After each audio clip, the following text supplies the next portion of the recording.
அழகே உருகியதே என் உயிரே உனதிரு விழிகள்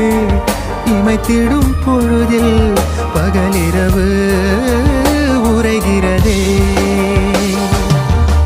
இதயம் கேட்குதே என் காற்றாக கனவாக கை வீசும் காதல் இவள் யாரோ